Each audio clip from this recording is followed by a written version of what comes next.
de los cuales lo que vamos a tener es un 40% de los exámenes va a ser su calificación de laboratorio, 20% del reporte, 20% del seminario y 10% del diagrama de flujo. Esa sería la distribución de su laboratorio. ¿Están de acuerdo? Sí. No, porque me falta un 10%. A ver, 10, 80, sí. En el seminario son 25 y 25. Aquí son 25 y 25.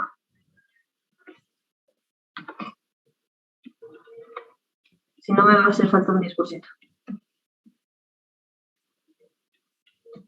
¿Sí? Entonces son 25 seminario, 25 reporte y 40% del examen.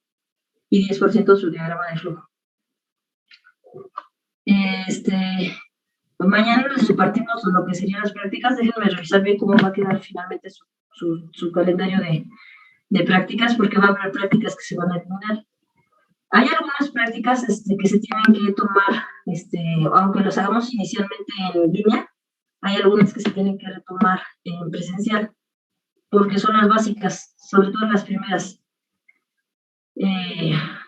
Bueno, otra vez, en teoría ustedes ya saben hacer recristalización, destilación y cromatografía, pero sé que nunca han entrado al laboratorio, ¿verdad? Así es. No.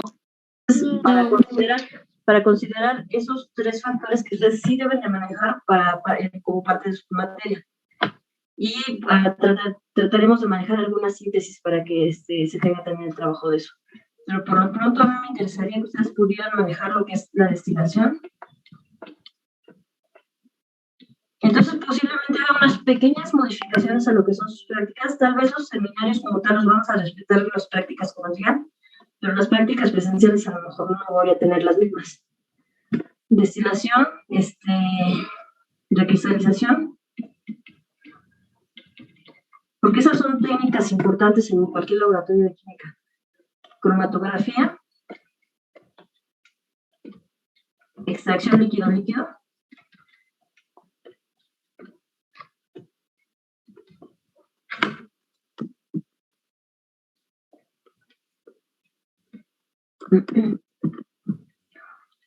eso es lo que vamos a considerar en presencial. Posiblemente tenga que mezclar dos prácticas en una sola, para que podamos optimizar el tiempo, más porque vamos a tener la misma práctica 2 veces en 2 semanas. Entonces, como tenemos un curso teórico práctico, entonces para que no se coma tanto de la parte teórica, pero podamos aprovechar la parte del laboratorio. ¿Dudas con la forma de evaluación? No, profesora. No. Ok, la forma en que me van a contactar es mi correo, luemos@yahoo. Ya sé que es viejito Yahoo, pero... Y ahí vamos a tener uno de Gmail, que es el que se maneja en Classroom, pero la verdad es que ese no lo reviso muy seguido. Entonces, si es algo urgente, por favor, al Luemos o a mi celular.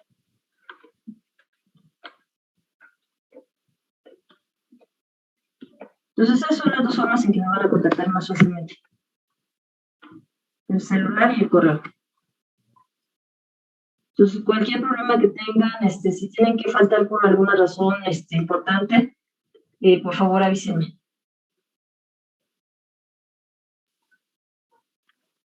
El correo es el mismo por el cual nos mandó la invitación, ¿verdad? Ah, sí, cierto. Sí, pues ya lo tienen ustedes. Sí, es el mismo. Gracias. Ok. ¿Dudas?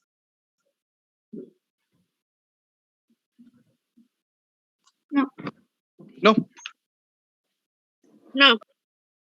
Un breve repaso. Ustedes ya llevaron química orgánica 1, entonces en teoría ya saben los conocimientos básicos de la química. Entonces, vamos a hacer un breve repaso de lo que sabemos. Vamos a hacer un pequeño cuestionario, les voy a estar preguntando para saber cómo está el nivel de conocimientos básicos. Normalmente a los alumnos se les olvida de un día a otro, pues ya pasó un mes de que tuvieron la química ¿no? Entonces, para que no se les olvide. Bueno, vamos a empezar por, ¿qué es un átomo?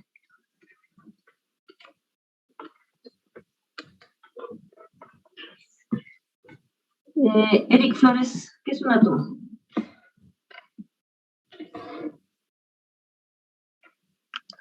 Sí, un átomo es la cantidad más pequeña de materia que presenta características propias, por así decirlo, reacciona. Okay. Es la unidad básica de la materia, tienes razón.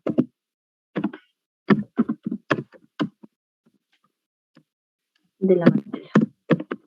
Es la partícula más pequeña e indivisible.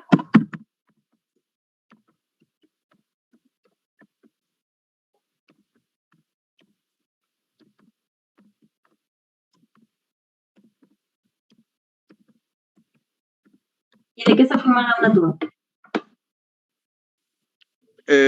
Está formado de protones, electrones y neutrones. ¿Okay? Entonces tenemos como partículas esenciales los protones,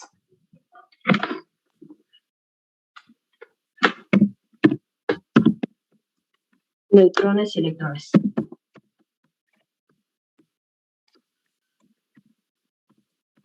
Gracias, Eric. Alejandro Ramírez, ¿cuál es la teoría atómica más aceptada para definir un átomo?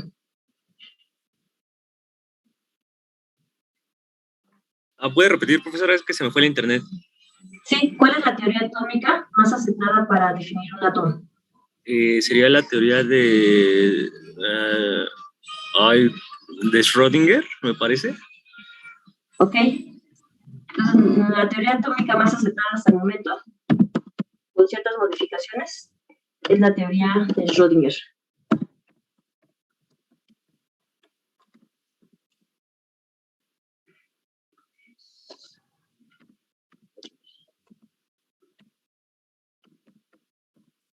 ¿Qué dice esa teoría?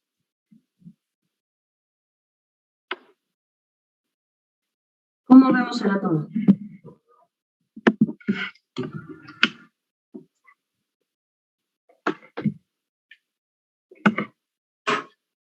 A ver, ¿quién nos quiere ayudar con Alejandro? Una como de onda partícula. ¿Era que los electrones podían girar en órbitas elípticas? Sí, más que nada sería lo de onda partícula, más bien que es la teoría dual. ¿Los electrones saltaban de órbitas, entre orbitales? Bueno, sí va a ser una consecuencia de eso. Schrödinger no tomó en cuenta ese factor, pero sí va a haber eso. Está muy fundamentada con la teoría cuántica. Y bueno, más bien estaríamos viendo a los átomos. ¿No nos dice que la probabilidad de que se encuentre, que los orbitales es más bien, tienen algo en función de la probabilidad, ¿no? De que los orbitales es lo que te dice dónde es más probable que encontrar un electrón ahí, por eso su tamaño, algo así. Ok. Entonces, Schrödinger como tal define lo que son los orbitales. Antes hablaban de órbitas como en la teoría de Bohr, que es la otra más aceptada, que es la que habla como si fuera una especie de sistema solar. Y sabemos que en la parte central tenemos lo que sería el núcleo, y en el núcleo que hay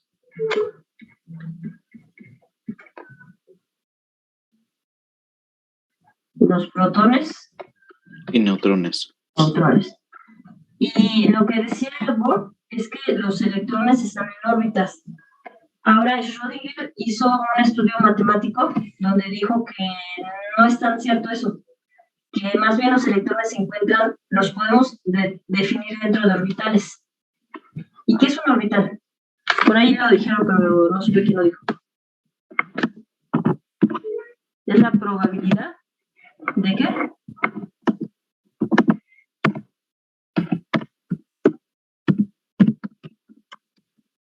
De encontrar qué.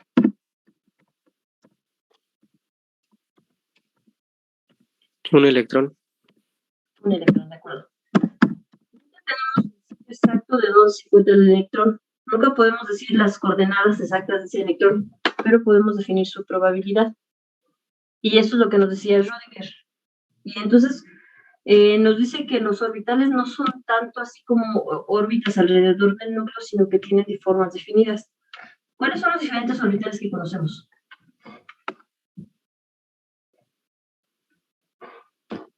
Orbital S, ¿qué más? P. D y F. D y F, ok. Entonces, Schrödinger nos habla de 4 tipos de orbitales, S, P, D y F. ¿Y dónde son definidos esos orbitales? En algo que se conoce como números cuánticos.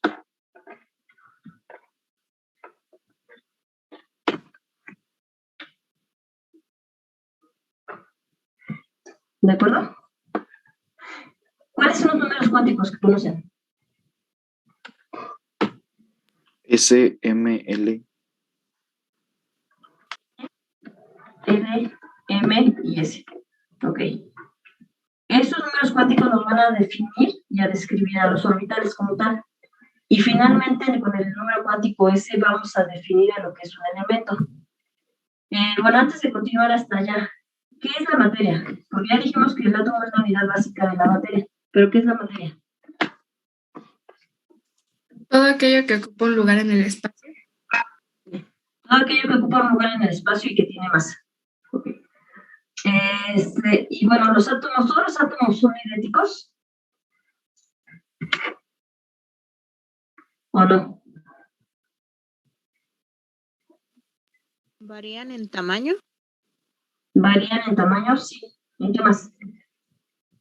En su número atómico. Ok, ¿de acuerdo? Entonces, no todos los átomos son iguales. Entonces, los átomos, ¿cómo los dividimos?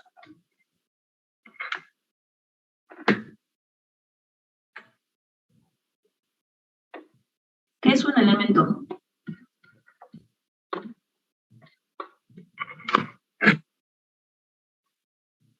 ¿Cómo definiríamos un elemento? ¿Es lo mismo que un átomo?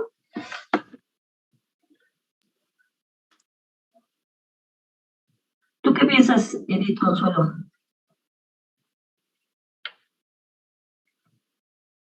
Que está muy relacionado, pero no precisamente.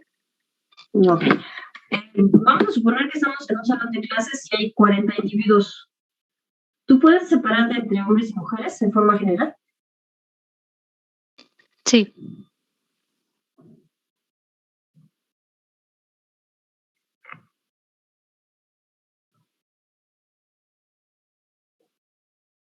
¿Qué es lo que te hace saber que alguien es hombre o que es mujer?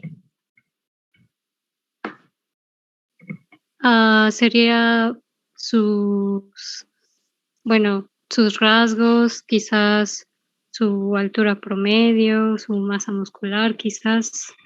Bueno, sí, no, porque hay mujeres muy altas y hombres muy chaparritos. Pero hay características típicas en cada uno de los géneros. O sea, fisiológicamente hablando, hay características físicas que no pueden definir a un hombre y a una mujer. Claro está que hay algunos que pueden ser, que son un poco más andromórficos y que no tienen una característica definida entre hombre y mujer y que a veces te puede costar trabajo, pero en general vas a definirlos por características que tienen en común los hombres y las mujeres. Entonces, ¿qué vas a hacer con los átomos? ¿Los vas a dividir en qué? Entre aquellos que son similares entre sí. Entonces, todos los átomos van a tener diferentes características y vas a encontrar átomos que son similares entre sí. Y eso los vas a definir como elementos. Cada uno de los elementos son átomos con características físicas y químicas comunes. ¿Sí? Entonces, todos los elementos son átomos, pero no todos los átomos son el mismo elemento. ¿De acuerdo?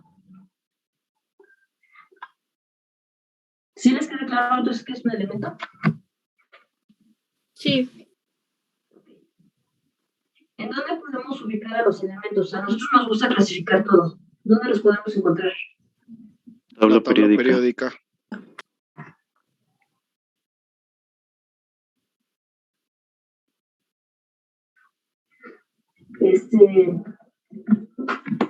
Tabla periódica.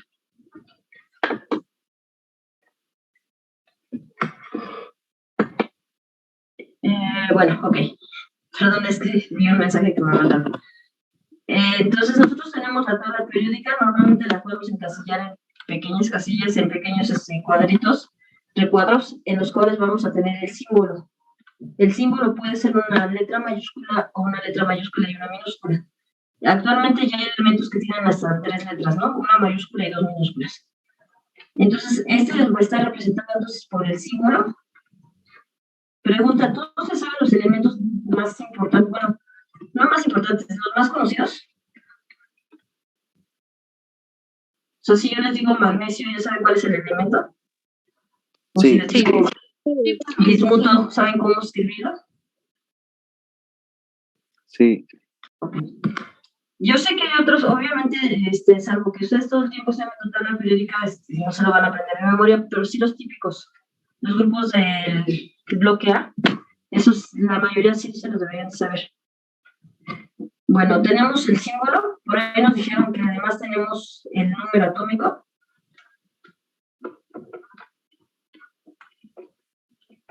Que lo representamos con una Z, y el número de masa. Puede variar la posición, no siempre está igual, entre el número atómico y el número de masa. ¿Qué representa el número atómico?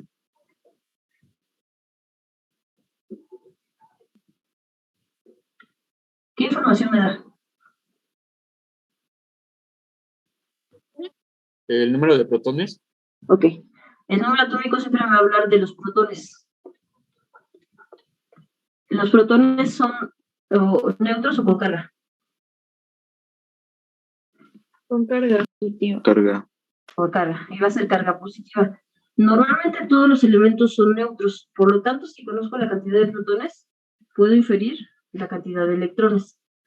Y como son neutros, pues va a ser el mismo número, solo que ahora van a tener carga negativa. ¿El número de masa qué información me da?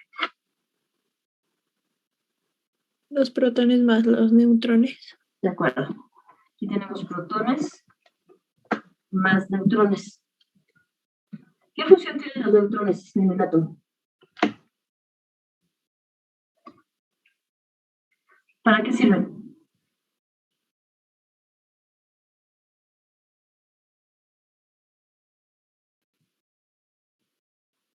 ¿Qué pasa con las cargas positivas y negativas? ¿Se atraen o se repelen? Se atraen. ¿Por qué no colapsan las cargas positivas con las negativas? ¿Quién impide que eso colapse? Los neutrones, entonces lo estabilizan. Exactamente, los neutrones van a estabilizan las cargas.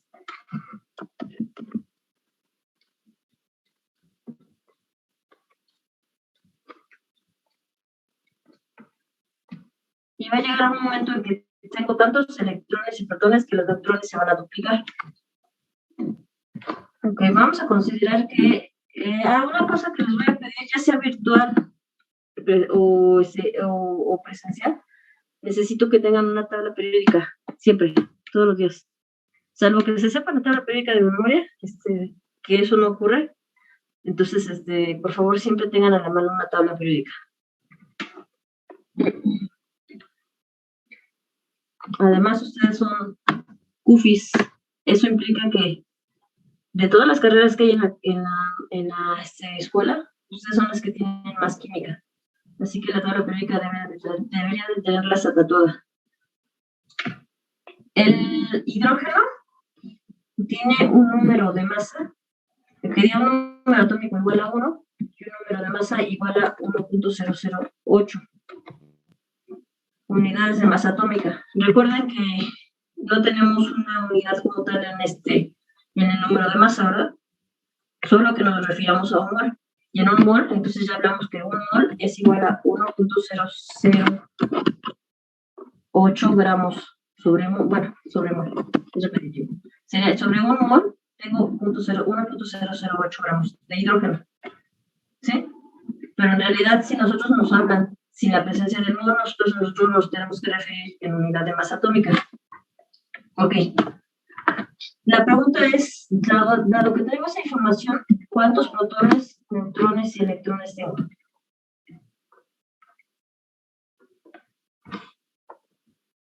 A ver, por favor, ¿me ayudas? Valentina. Pues protones 1. Ok, electrones. Si el elemento es neutro, si tengo protones, un protón, ¿cuántos electrones voy a tener? Pues 0. No. Vamos a suponer que tengo, vamos a usar el modelo de Bohr, lo que tiene es que es muy didáctico. Con el Schrödinger es difícil dibujarlo. De hecho, es muy abstracto dibujar el Schrödinger. Pero con Bohr es muy sencillo. Vamos a considerar que yo tengo un electrón, que digo un protón, que tiene carga positiva. Si el elemento es neutro, ¿qué quiere decir eso? ¿Cuál es la carga final del elemento?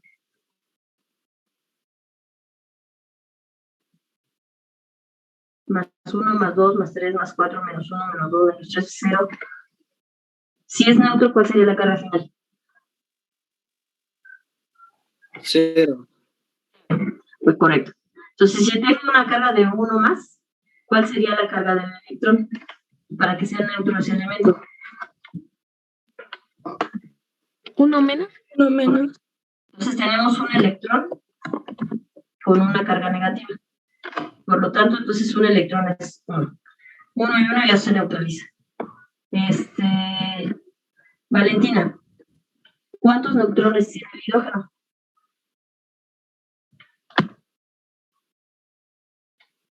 .008. Ok, vamos a dejarlo en 0. Normalmente, cuando hacemos el cálculo de neutrones, redondeamos el valor, pero, porque son en teoría números enteros. Entonces vamos a tener 0 neutrones, un protón y un electrón. Todos entendieron por qué, ¿verdad? ¿Cómo calculamos en los neutrones? Si sabemos que es igual a neutrones más protones, cuando yo despeje a N va a quedar A menos P. El valor de A aquí es 1.008 y el valor de P sería 1. Por eso es que Valentina me dijo que es 0.008. Pero vamos a redondearlo y vamos a dejarlo en 0. ¿Por qué la unidad de la masa atómica, por qué la masa atómica tiene un número decimal? ¿Por qué no es entero? Es un promedio, ¿no? Ok, es un promedio. Porque toma en cuenta los isótopos, ¿no? Que tiene. Exactamente. Vamos a tener isótopos en cada elemento. Vamos a preguntarle a Arlet García. Arlet, ¿qué es un isótopo?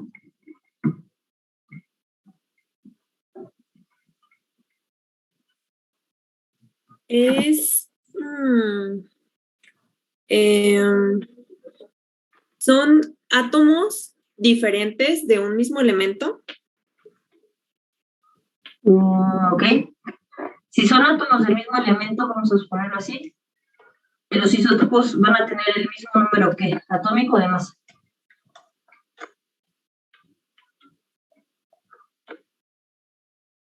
Para que yo siga considerando al hidrógeno, ¿cuántos protones o cuál sería su número? ¿Qué es lo que tendría que ser estable?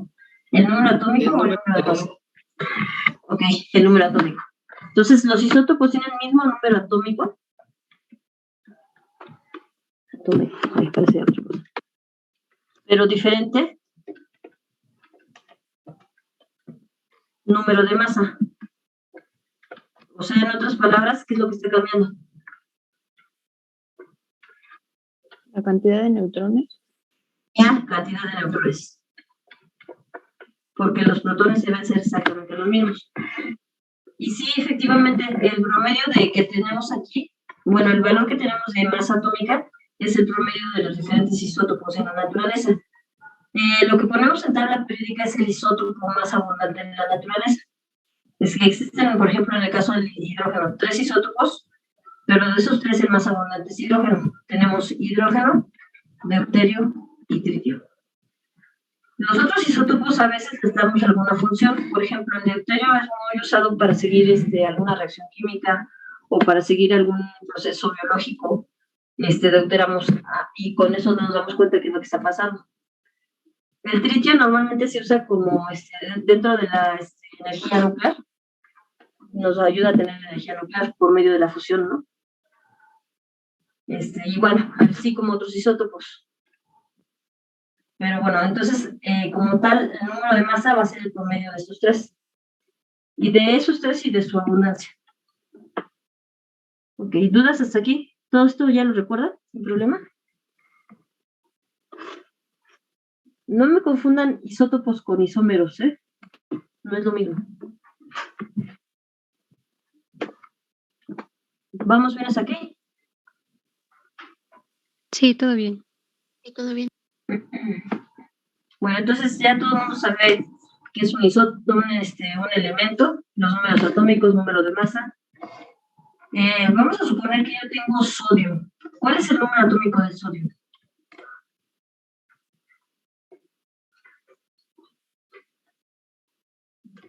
Es 11. 11. Eso implica que cuántos protones, electrones y neutrones tenemos. ¿Ah? Ok. Nos falta poner el número de masa. ¿Cuál es el número de masa? 12 neutrones. Ok, 12 neutrones. Porque este tiene un valor aproximado de 23, ¿no? Ok, nosotros tenemos el elemento, pero podemos tener una especie de sodio que tiene una carga positiva. Si les pregunto protones, electrones y neutrones, ¿cuántos protones tiene el sodio más 1?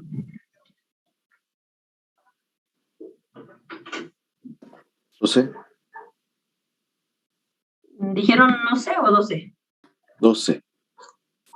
Voy a poner el dato y ahorita revisamos. Electrones.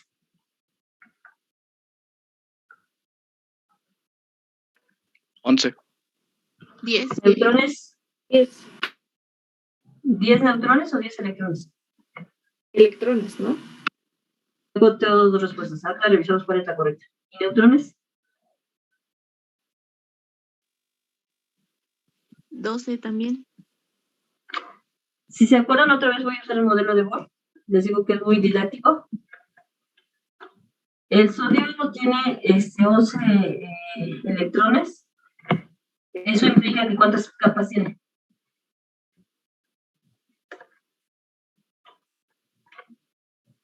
En una van a tener 2 electrones, en la siguiente van a tener 2, 3, 4, 5, 6, 7, 8 electrones, y aquí voy a tener esto. Consideren, otra vez, esto es una forma didáctica de verlo, realmente no es hasta así, pero es muy fácil de poder explicarlo así. Si yo tengo que hacer una reacción química, ¿me meto hasta el fondo para arrancar un protón? ¿O tomo lo que está más cerca? Lo que está más cerca. Lo que normalmente vamos a modificar en un átomo es la cantidad de electrones. Nunca llegamos hasta los protones. ¿Qué pasaría si llegamos hasta los protones? Ya no sería sodio. Y además tendríamos una liberación de energía, posiblemente una explosión. ¿Sí? Entonces, lo que siempre vamos a modificar son los electrones. Como los protones están hasta el centro, difícilmente los vamos a modificar. Entonces, el número de protones realmente se sigue manteniendo igual. ¿Los protones qué carga tienen? ¿Positiva o negativa? Positiva. Okay. Si tengo una carga de más 1, ¿cuántos electrones debo de tener? 10. 10. ¿Qué es lo que estoy haciendo? Quitando un electrón. Como tengo 10 cargas negativas y 11 positivas, me falta un electrón para que neutralice el protón. Por eso es que tiene carga positiva. ¿De acuerdo? Entonces siempre vamos a modificar la cantidad de electrones, nunca de protones. Si nosotros vemos en el caso del oxígeno menos 2, conociendo ya el caso anterior, considerando que tiene un número atómico de 8, no es de 6, perdón. No, sí es de 8. Y 16 de masa, ¿no? ¿Cuántos protones, neutrones y electrones tiene? 8 protones, 8, 10 electrones y neutrones. Y 8 neutrones. Entonces, otra vez, ahora tengo una carga negativa porque el oxígeno aceptó 2 electrones que eran suyos. Y al tener 2 electrones adicionales, no tengo protones que le neutralicen. Entonces, por eso es que va a quedar con carga de -2. ¿De acuerdo? Entonces, si tengo cargas positivas, porque quitamos electrones. Si tengo cargas negativas, porque se aceptaron electrones. ¿Dudas con esto? No. Ok, vamos a regresar a los números cuánticos. Teníamos N, L, M y S. Y quedamos que que todos ellos nos van a ayudar a definir los elementos y los orbitales presentes en ellos. El número N, cuántico N, ¿qué información me da? ¿Cómo se llama? ¿Es el nivel de energía? Ok, es conocido como principal y nos dice el nivel energético.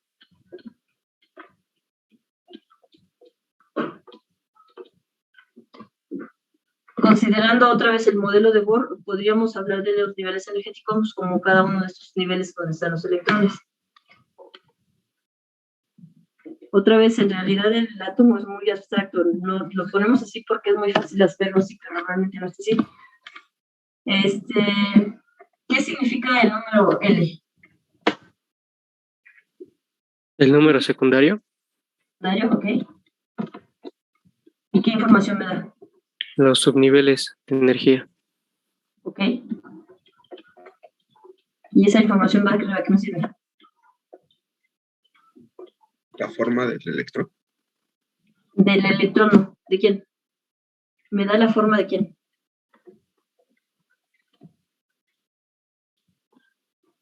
Me va a dar la forma del orbital. E incluso L es igual a N-1, ¿de acuerdo? Recordando sus clases de química básica. Si N es igual a 1, L a cuánto es igual? 0. ¿Qué quiere decir eso?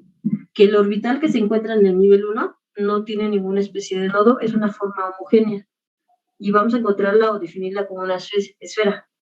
La probabilidad de encontrar ese electrón se encuentra alrededor de toda esta esfera. Y ese orbital se llama orbital tipo S. Entonces, estos son orbitales tipo S. Cuando N es igual a 2, L a cuánto es igual? A 1. ¿Qué quiere decir eso? Que en el nivel energético 2 sí vamos a tener también los orbitales S, esos siguen apareciendo, pero ahora aparece un nuevo tipo de orbital, que nos está diciendo que tiene un nodo. ¿Qué quiere decir? Vamos a suponer que tenemos que el orbital S es una especie de globo, y ese globo le voy a amarrar un listón. Entonces, cuando lo amarro, va a adquirir esta forma. Esta parte de aquí se le llama nodo. La probabilidad de encontrar un electrón en el nodo es prácticamente 0. ¿Qué estamos haciéndole a la probabilidad? ¿Aumentándola o disminuyéndola? Disminuyéndola. Disminuyéndola. Y vamos a tener mucho mayor energía con respecto a los orbitales que se van a llamar P ahora, que con respecto a los S, precisamente porque estamos disminuyendo esa probabilidad. Y así nos podemos ir cuando N es igual a 3, L va a ser igual a 2, implica que tiene 2 nodos. En este caso, los orbitales que vienen, hay diferentes formas de dibujarlas. Yo voy a dibujar la más simple, la más sencilla. Esos son los orbitales D. Y va a depender la forma dependiendo del plano cartesiano en el que se encuentre. Aquí vamos a tener la presencia de 2 nodos y la probabilidad de encontrar el electrón se disminuye más y se vuelve más energético. Y así con el F también ocurre algo parecido. Ok, esa es la información que me da el secundario. Ahora, ¿qué información me da el magnético? La orientación de los niveles. Ok, la orientación de los niveles. ¿Qué más me da? La dirección. Ok, el giro del electrón. Perdón, no lo escuché bien. El giro del electrón. Giro del electrón, no, ese no nos da el spin. Además de la orientación y la dirección, lo cual es correcto, me va a decir cantidad de orbitales por tipo de orbital.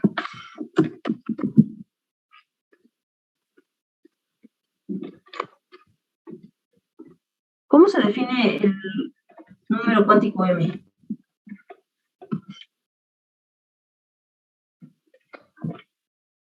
M es igual a 0, nos vamos a ir hasta menos L y más L. ¿Sí? ¿Sí se acuerdan de eso?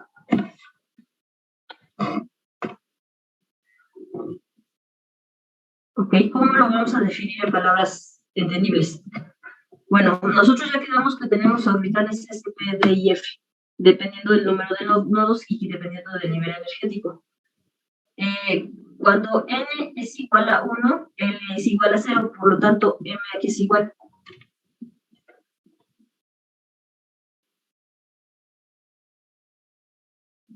Tiene que ir de 0 a menos L y más L. Si L es igual a 0, ¿qué va a 0. 0. 0.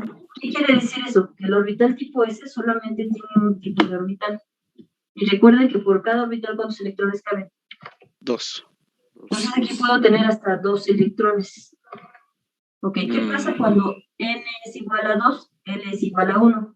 Entonces M va a ser igual a 0, menos 1 y más 1. Quiere decir que los orbitales P, ¿cuántos orbitales van a tener? 3. Hasta 6 electrones. En el caso de los D, vamos de menos 2, menos 1, 0, más 1, más 2. Eso implica que voy a tener 1, 2, 3, 4, 5 orbitales y hasta 10 electrones. Y en el otro van a ser 7 orbitales y hasta 14 electrones. ¿Sí? Entonces esto me está definiendo los números cuánticos, a los orbitales como tal. Y me está diciendo la posición en el espacio. Esto también es cierto. ¿Qué información me da el último número cuántico? El spin. Lo voy a poner. El giro del electrón. Del giro, ¿no? Ahí me va a definir el elemento, spin electrónico. Lo puedo definir como más un medio y como menos un medio. Cuando lo tengo como más un medio, la representación gráfica es el electrón hacia arriba. Y con el un medio es el electrón hacia abajo. Si se fijan, nada más le estoy poniendo media cabecita porque representa un electrón. Cuando está hacia arriba se llama desapareado. Cuando está hacia abajo se llama apareado. En el caso del hidrógeno, el hidrógeno se queda con un solo electrón, por lo tanto la representación gráfica sería esta. Entonces, el hidrógeno sería el número principal 1, el secundario es 0, el magnético es también 0, y el spin sería de más un medio. Pero si hablamos del helio, todo sería lo mismo, salvo el caso del spin, que en ese caso el spin sería de menos un medio. ¿Sí? ¿Dudas hasta acá? ¿Cosas que nos recuerdan? No. Ok. Bueno, puedo borrar esto, ¿verdad? Sí. Bueno, ahora, para hacernos más fácil la vida, ¿dónde tenemos representada toda esa información?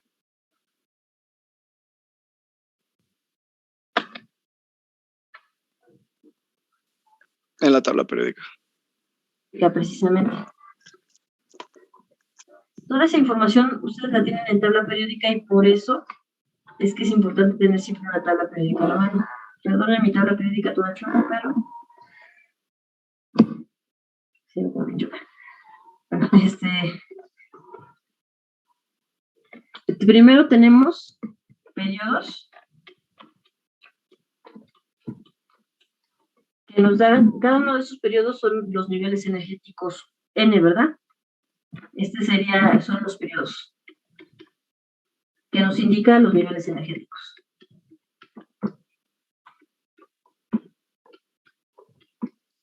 Los orbitales también están definidos aquí. Este bloque pertenece a los orbitales S.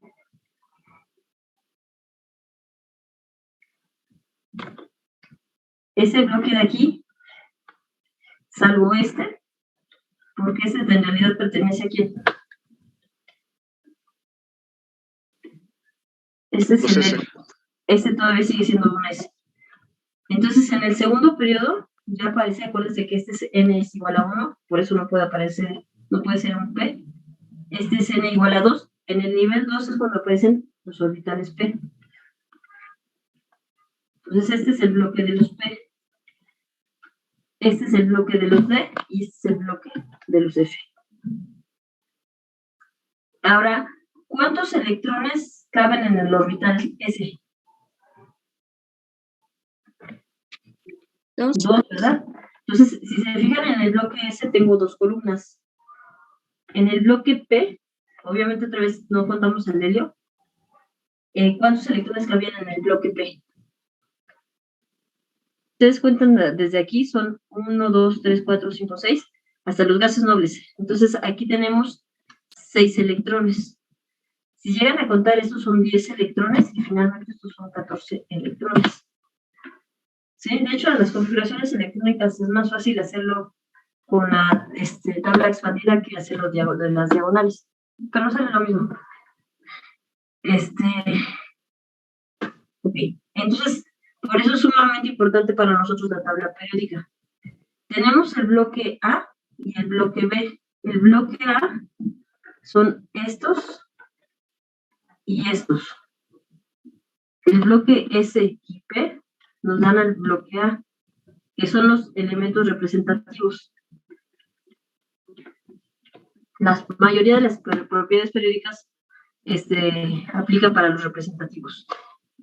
D y F son el bloque B, y esos son metales de transición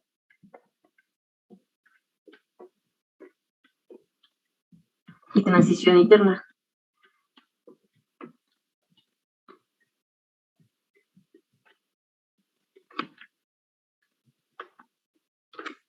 En el bloque A tenemos los lantánidos y los actínidos. Los lantánidos son tierras raras.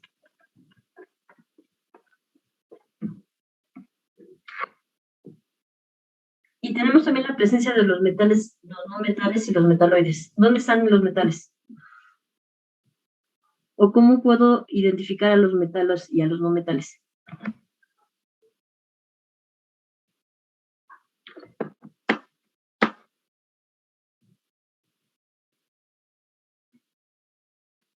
Los metales están a la derecha, hasta abajo, a la izquierda, en el centro. ¿Quién nos va a dividir?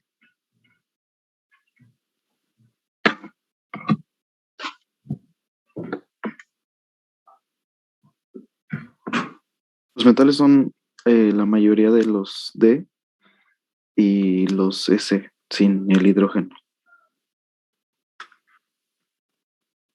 Ok. Entonces, hay una especie de elementos que nos van a separar metales y no metales. Son los metaloides. ¿Se acuerdan cuáles son los metaloides? Sí. Ok. ¿Dónde están los metaloides? Están como en escalera, ¿no? Ok, empezamos por el boro y van en una escalerita, como nos lo dijeron bien. Ahí está medio fea mi tabla, pero ¿quiénes son los metaloides? Boro, polonio, silicio, Germanio, telurio, timonio arsénico, y polonio, creo. Arsénico, antimonio, telurio. ¿Y quién? Y polonio.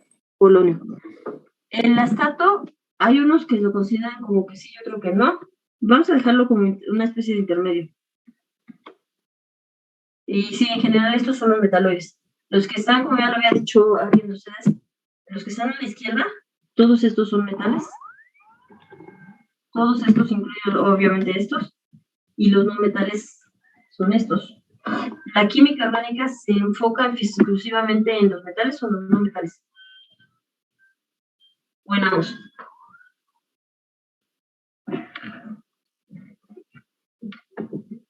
¿Los metales? Los no metales. Los no metales, ¿verdad? Porque la química orgánica, ¿cómo la definimos? Así como concepto lógico. Química del carbón. La química del carbono. ¿Y el carbono es un metal o un no metal? No metal. no metal. Para la química orgánica nos interesa carbono, nitrógeno, oxígeno, a veces flúor. Nos interesa un poquito el silicio, más el fósforo, azufre, cloro, bromo, yodo. Son los principales que vamos a estar usando. Y uno que es un metal, pero que se encuentra en el bloque de los metales, que es el hidrógeno. Sí, entonces recuerden, este de aquí es un no metal. Todos los demás son prácticamente no metales. La otra información que me falta es, los periodos me dan el nivel energético. Los grupos, ¿qué información me dan?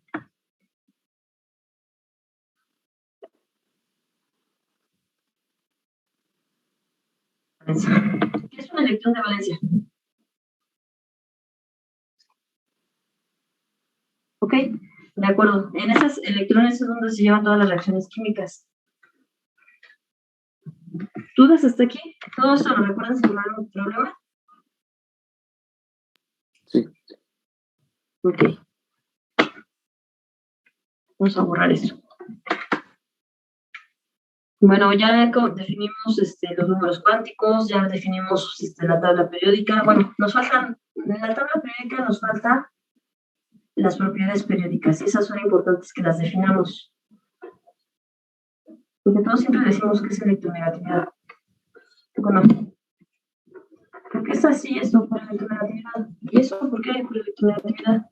¿Cuáles son las propiedades periódicas?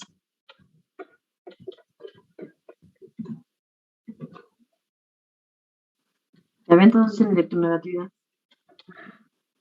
Afinidad electrónica. Electronegatividad, afinidad electrónica, ¿qué más? Radioatómico. Radioatómico.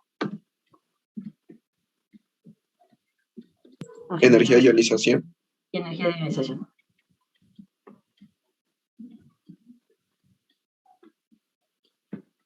Y energía de ionización.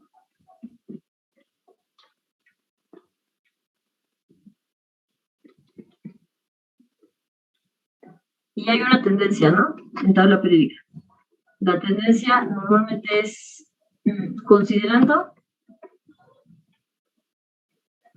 las tres, bueno, estas que estoy poniendo son para la tendencia que estoy poniendo acá en negro. De menos a más, de menos a más y de menos a más. Entonces esto aplica para electronegatividad, afinidad electrónica y energía de ionización. Y en sentido contrario,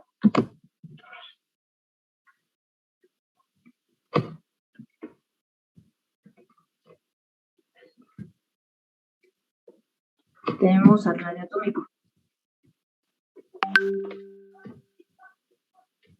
Recuerden, es una tendencia, a veces tabla periódica nos cambia un poquito los datos. Sí, tiene su razón, pero finalmente esta nada más es una tendencia. Es para tener una idea de lo que está pasando. A ver, defínanme electronegatividad. Es la fuerza del átomo para atraer electrones. Ok, es la capacidad del átomo para atraer electrones. Radioatómico.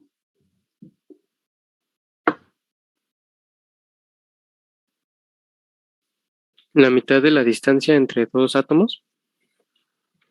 Ok. Tenemos la presencia del núcleo 1 y el núcleo 2. Va a ser la mitad de la distancia del núcleo 1 a la mitad de la distancia del núcleo vecino. Ese es el radioatómico. ¿Por qué la definen así? Porque la parte más abundante, la que tiene más masa de cada átomo, son los núcleos. Entonces, para poder definir y encontrar cada uno de ellos, es la distancia entre el núcleo y el núcleo. Afinidad electrónica.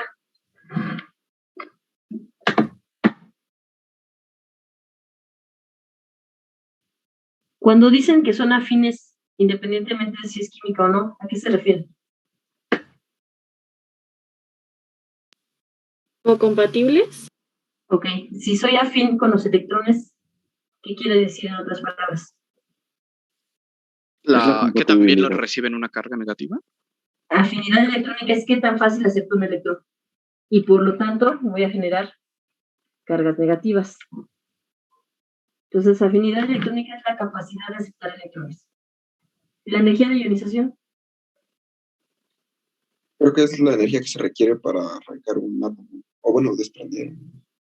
Sí, la energía de ionización es la energía necesaria para arrancar un electrón. Obviamente va a ser más fácil en un metal que en un no metal. La energía de ionización va en ese sentido. ¿Sí? Entonces es la capacidad, en otras palabras, de formar cargas positivas. Entonces, afinidad electrónica, los aniones, y energía de ionización, los cationes.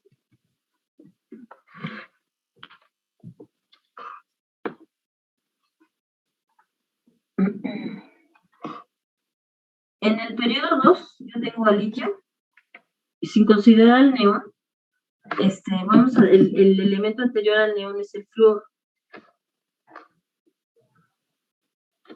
El litio tiene 2 periodos, el flúor tiene 2 periodos. ¿El número atómico de litio cuál es?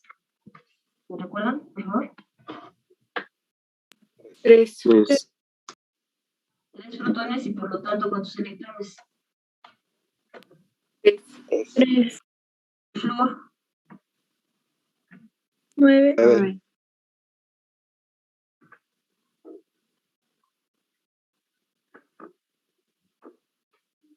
Ahora, explíquenme por qué el flúor es más electronegativo que el litio, con eso del esquema que tenemos ahí.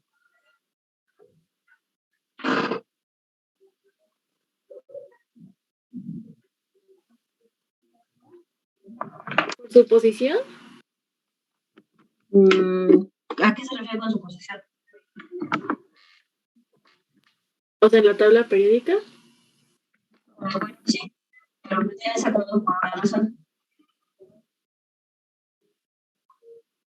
A ver, ¿qué me dijeron que era la electronegatividad?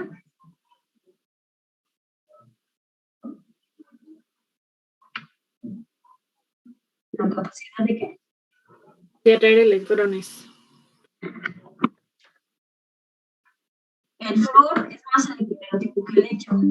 Si me gustan mucho mis electrones, ¿los voy a donar? No. Pero si no soy tan apegado a mis electrones, ¿los puedo donar? Sí, ¿verdad? ¿Por qué es más electronegativo el flúor que el litio? Se debe al segundo periodo. En el segundo periodo aquí el flúor tiene 7 electrones. ¿Qué pasa con la carga positiva y la carga negativa? ¿Se atraen o se repelen? Se atraen. Es decir, aquí tengo 7 electrones, aquí son 2 nada más.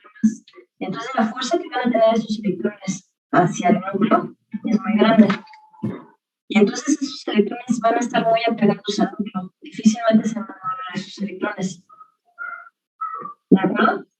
¿Qué pasaría con el radio atómico si tengo tanto apego al núcleo? ¿Se hace más grande o se hace más pequeño? Si la última capa, que es esta, tiende a acercarse al núcleo. ¿Se comprime o se expande? Se comprime, ¿no? Está más pequeño. Comprime.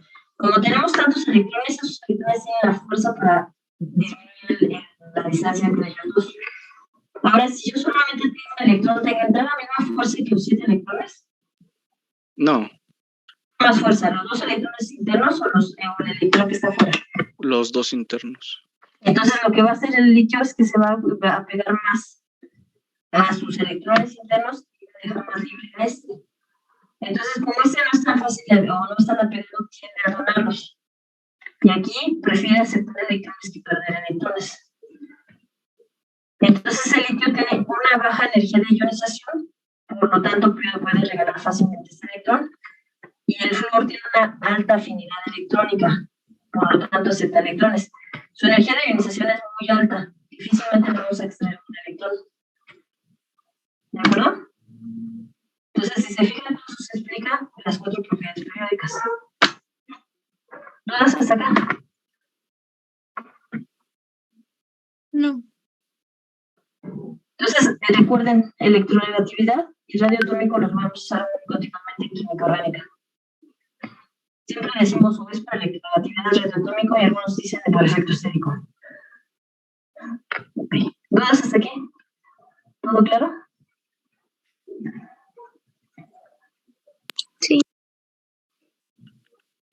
Ok, ustedes ya saben leer las estructuras en formas de línea, ¿verdad? O sea, si yo les pongo algo así.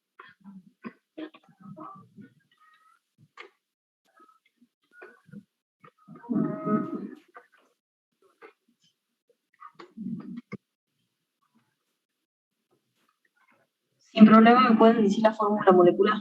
Carbonos, hidrógenos, oxígenos y nitrógenos, ¿verdad? ¿Cuál sería la fórmula molecular de ese compuesto?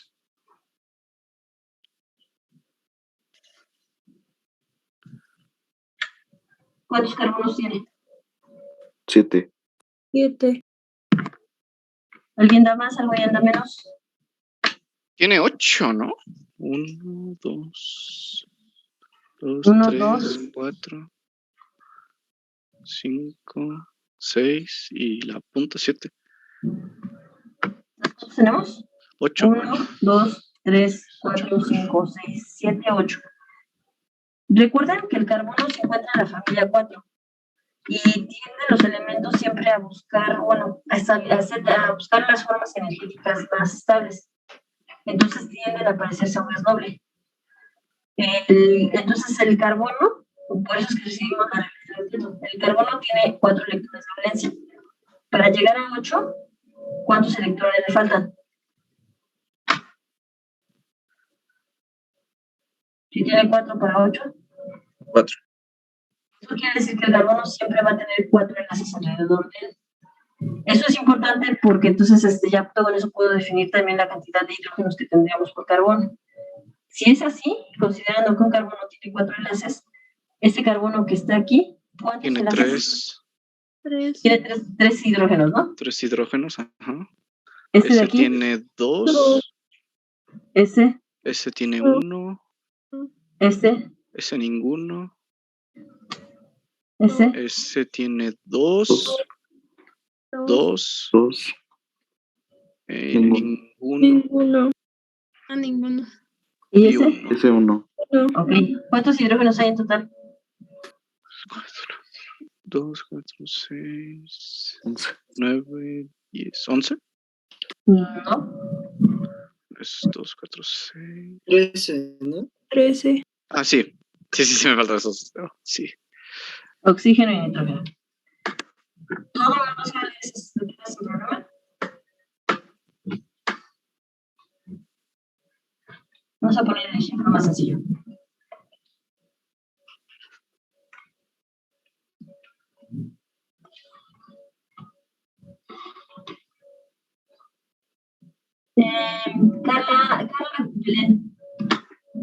Carla, ¿cuántos carbonos e hidrógenos tiene? Este tiene 3 carbonos. Ajá. ¿Hidrógenos? 2, 1, 2. 7.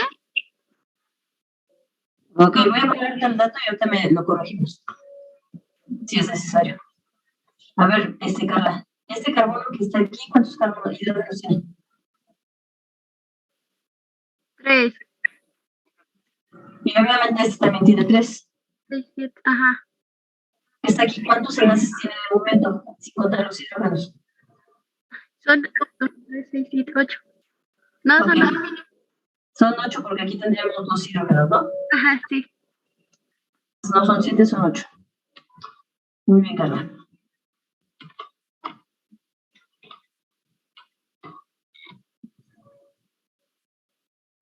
Iván Torres. Sí.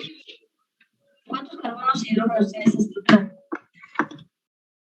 3 carbonos y 7 hidrógenos. Ok. Y tú mismo, Iván.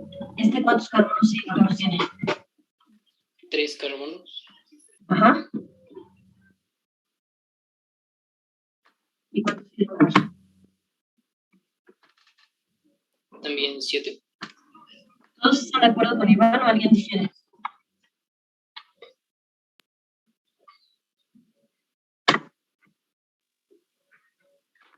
Creo que el seguro serían 9 hidrógenos, ¿no? Sí, serían 9. ¿Todos están de acuerdo que son 9? Sí. ¿Tú sigues sosteniendo tu respuesta, Iván? No sé. Debes ser más seguro contigo mismo. De hecho, tú tienes la razón. Ok, vamos a suponer la estructura básica. Es esta. Tenemos un enlace que estoy dando por hecho que ustedes ya saben. Estas líneas representan enlaces de qué tipo: iónico, covalente, metálico. Covalente. Covalente. Y un enlace covalente comparten electrones. Tengo un electrón que pertenece al hidrógeno y un electrón que pertenece al carbono. Cuando yo tengo una carga positiva, lo que está ocurriendo es que este hidrógeno se está yendo, pero con el electrón suyo y el electrón del carbono, dejando el carbono, que originalmente debería de tener 4 electrones alrededor de él, está dejando con una deficiencia de un electrón. Solamente estamos quitando un hidrógeno, pero con ese hidrógeno nos estamos llevando los 2 electrones, ¿de acuerdo? Por eso es que tiene 7 electrones, 7 hidrógenos. Pero ¿qué pasa cuando yo dejo el electrón? Lo que único que voy a hacer es llevarme al hidrógeno. Siguen siendo ¿cuántos hidrógenos? 7, ¿verdad? Pero ahora voy a tener 2 electrones.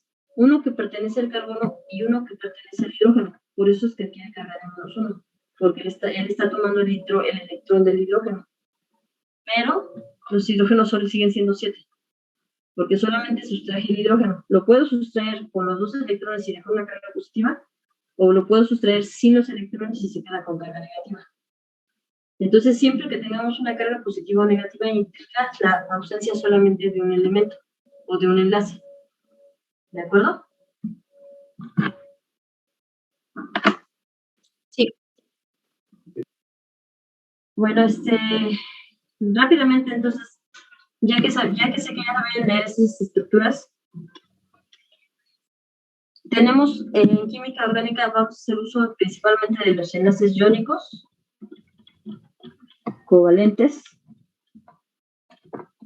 tenemos los no polares, tenemos los coordinados, que realmente no los vamos a ver ahorita. Los coordinados se usan más para la química organometálica, para hacer elementos uniones de coordinación con un metal. Nosotros, y en química inorgánica, por ejemplo, hay a veces que los enlaces que nosotros le llamamos polares o no polares, les llaman coordinados. Entonces, en ese caso, como realmente no se pueden, por ejemplo, vamos a poner el amonio. Aquí hay 3 enlaces covalentes y un coordinado, de acuerdo a la química general. Pero realmente yo no sé definir cuál es el covalente y cuál es el coordinado, porque los 4 son idénticos. Entonces, para nosotros en química orgánica, a todos estos les vamos a llamar enlaces covalentes. Coordinados solamente otra vez cuando tengamos una coordinación con el metal. El elemento, un representante típico de un elemento de coordinación metálica es la sangre. ¿Por qué su sangre es roja? Porque tiene hierro. Porque tenemos una coordinación de un compuesto orgánico con hierro. Y dado que el hierro al oxidarse se pone como rojito, naranja, en su sangre por eso es de ese color. ¿Por qué la clorofila es verde? ¿Qué metal tenemos ahí? Los carotenos. Ah, no, esas son otras estructuras. Cloro verde. Parecida a la estructura de la hemoglobina, pero cambia el metal, no es hierro. ¿Ahí qué es? Magnesio. Magnesio, sí. Y el magnesio da esa coloración verdosa. Entonces, ustedes van a tener colores debidos a compuestos altamente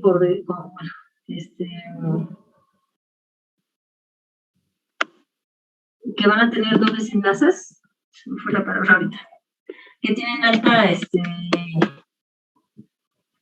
bueno, no me voy a acordar, pero que son dobles enlaces conjugados, a alta de conjugación. Entonces tenemos, a eso se debe el color, ya platicaremos un poquito más adelante de eso, y tenemos color químico debido a los metales.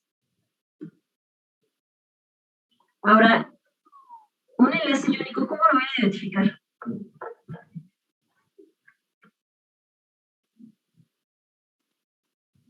Un metal más un no metal. Ok, un metal más un no metal. Normalmente eso es lo que vamos a tener. Normalmente los enlaces iónicos, como su nombre lo indica, van a formar una carga real positiva y una carga real negativa. La carga positiva se llama catión, la carga negativa se llama anión.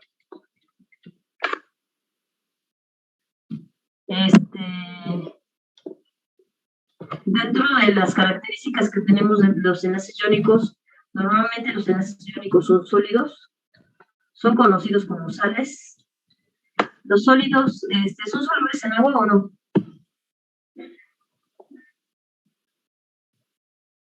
¿Las sales serían solubles o no en agua? Sí, son solubles. ¿Todas?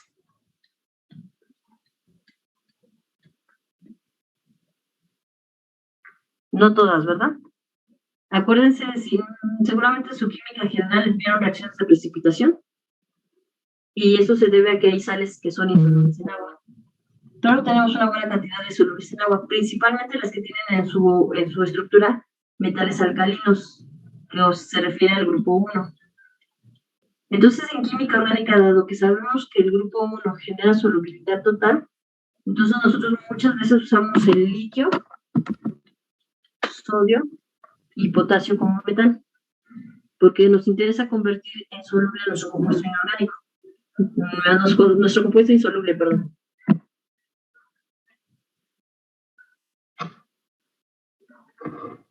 En teoría sí saben identificar cualquier enlace iónico. Si yo les pongo estructura sin problema pueden identificar si es iónico, ¿verdad? Bueno, ahora hacemos un ejercicio de eso. Covalentes polares y no polares. ¿A qué se refiere con covalente? Valencia compartida. Compartir electrones. Y vamos a tener un no metal con un no metal. Como su nombre, en el caso del iónico, por ejemplo, tenemos el litio y el flúor. El litio tiene una electronegatividad muy baja, el flúor tiene una alta electronegatividad. El litio tiene un electrón de valencia, el flúor tiene 7. El litio, para parecerse un gas noble, para él es más fácil perder un electrón que ganar 7. Y para el flúor es más fácil ganar un electrón que perder 7. Entonces, en el momento que estos dos se acercan, el litio cede el electrón al flúor y se vuelve ese menos de 1 y este más 1. Ahora, nosotros, los enlaces covalentes, no hay una donación o ceder electrones, aquí comparten electrones. Entonces, si yo tengo hidrógeno, con el otro hidrógeno se van a unir y comparten electrones. Esta es una estructura de Lewis, pero también la podemos representar de acuerdo a que ocurre de esta forma. Entonces recuerden, una línea representa 2 electrones. Nunca pongan esto, ¿verdad? Porque ahí, ¿qué me están diciendo?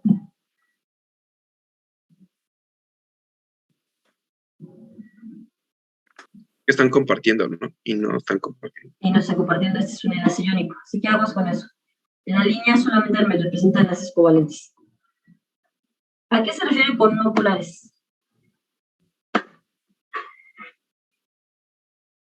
Que no hay cargas. Que no hay cargas. Ok. Principalmente diríamos que no hay diferencia de qué.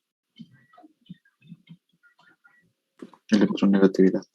De electronegatividad. Ya ven, les gusta mucho decir electronegatividad.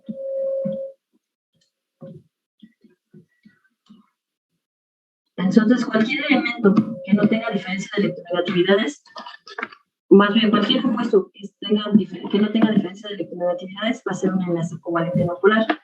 Por ejemplo, hidrógeno con hidrógeno. Tienen la misma electronegatividad, prácticamente esto es no polar.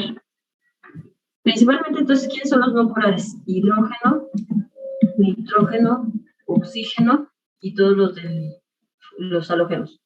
Flúor, cloro, ¿sí? Si se fijan en su tabla periódica, siempre dicen que es el 7 de los compuestos moleculares. También tenemos azufre con 8. Todos estos son no polares.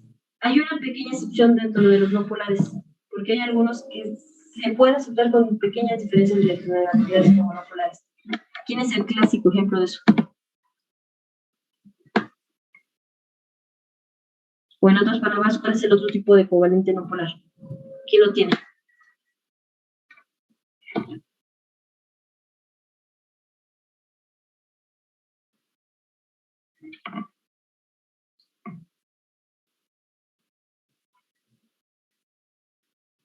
¿No se acuerdan quién más es no polar?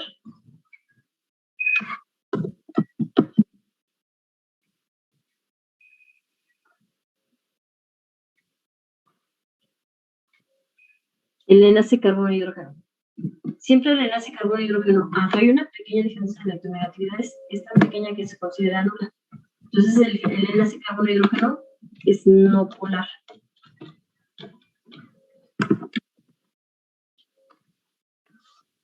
¿De acuerdo? Sí. Entonces el polar, ¿cuál es?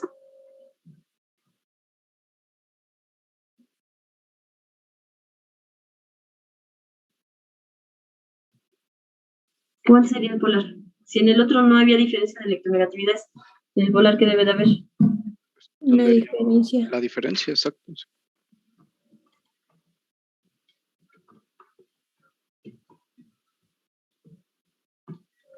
Ok. Y va a ser lo suficientemente grande como para generar una polaridad, pero no tan grande como para generar un ion. ¿De acuerdo? Un ejemplo, un compuesto polar.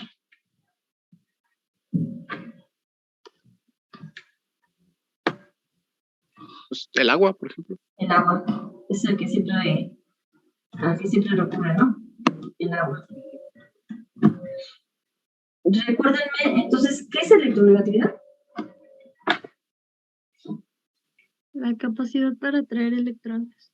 Ok, si yo tengo el oxígeno, que es más electronegativo que el hidrógeno, los dos están compartiendo electrones. ¿Qué es lo que va a ocurrir? Que aunque están compartiendo electrones, el oxígeno, al ser más electronegativo, se lleva los electrones hacia ese. No quiere decir que está rompiendo el enlace. No es tanta la fuerza. Pero nada más siempre, están más cerca, ¿no? Como que más cerca de eso. exactamente, están más hacia el oxígeno. A eso se le llama densidad electrónica. La densidad electrónica es mayor hacia el oxígeno. O sea, en otras palabras, ¿cómo se define densidad electrónica? Ustedes ya son de la química 2. Entonces ya saben qué es la densidad electrónica.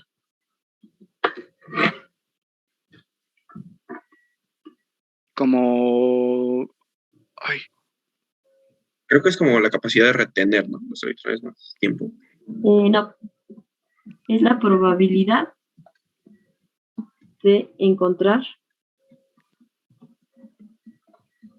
un electrón. Y si se fijan, es la misma definición del orbital. Es prácticamente eso. ¿Qué quiere decir eso? Que es más probable encontrar los electrones sobre el oxígeno que sobre el hidrógeno. Como los electrones tienden a irse hacia el oxígeno, generamos algo que se llama carga parcial. No es una carga real. Digamos como que aparenta ser real, pero no es una real. Entonces es una carga parcial. La carga parcial se representa como un delta. Eso. Y tenemos delta negativo y delta positivo. A eso se le llama polaridad. Y eso nos genera un momento dipolar, ¿no? Ok, de acuerdo. Cuando estamos hablando de polaridad, nos referimos a un enlace nada más, hidrógeno-oxígeno. Cuando nos hablemos del momento dipolar, ¿a qué nos referimos? A toda la molécula. Entonces, si me hablan de enlace, aquí podemos decir que es un enlace polar. Ahora, ¿me pueden decir si la molécula es polar?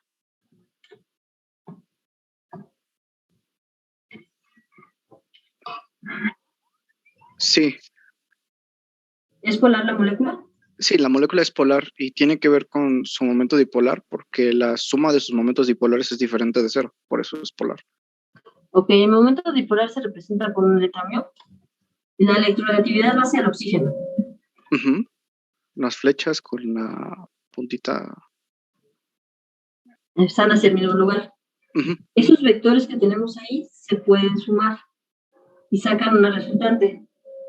Por lo tanto, el momento dipolar es diferente de cero y el compuesto es polar.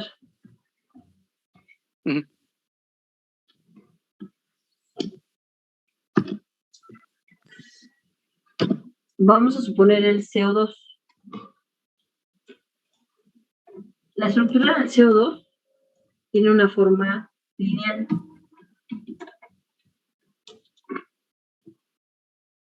¿Quién es más electronegativo? ¿Oxígeno o carbono? Oxígeno. Entonces la polaridad va hacia el oxígeno.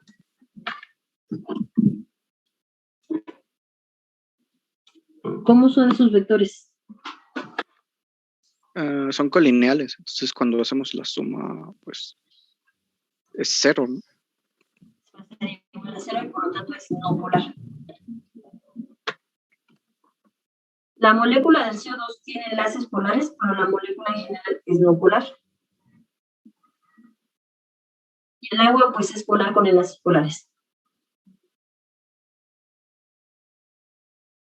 ¿Por qué me interesa conocer todas esas cosas de una molécula?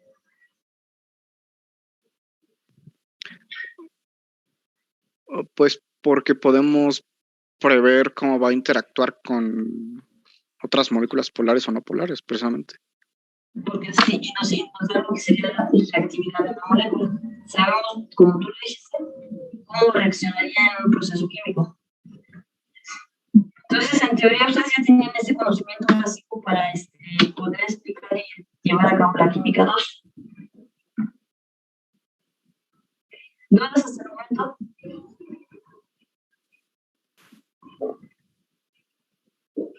¿Todo bien? Ok, niños, vamos a dejarlo aquí por el día de hoy. Mañana vamos a trabajar de 4:30 a 6:30. Tengo un curso después, nada más es el día de mañana. Y bueno, por eso es que no vamos a trabajar mañana 2 horas. Al inicio, la primera media hora, vamos a organizar lo que sería el laboratorio y les daría las prácticas que se estarían haciendo de forma virtual y presencial. Y formaríamos equipos. Y ya después continuamos un poquito con este repaso. Me interesa tener este repaso porque a veces damos por hecho que ustedes saben algunas cosas y a veces ya no se acuerdan de ellas. Y entonces, para que sea un poquito más fluido más adelante, por eso es que necesitamos detenernos un poquito aquí. ¿Están de acuerdo con eso? Sí. Normalmente yo grabo las sesiones de Zoom para que si en algún momento, a veces les falla la red, no pudieran asistir por lo que sea, entonces para que puedan acceder a la grabación. ¿Tienen algún inconveniente por eso? No, profesora.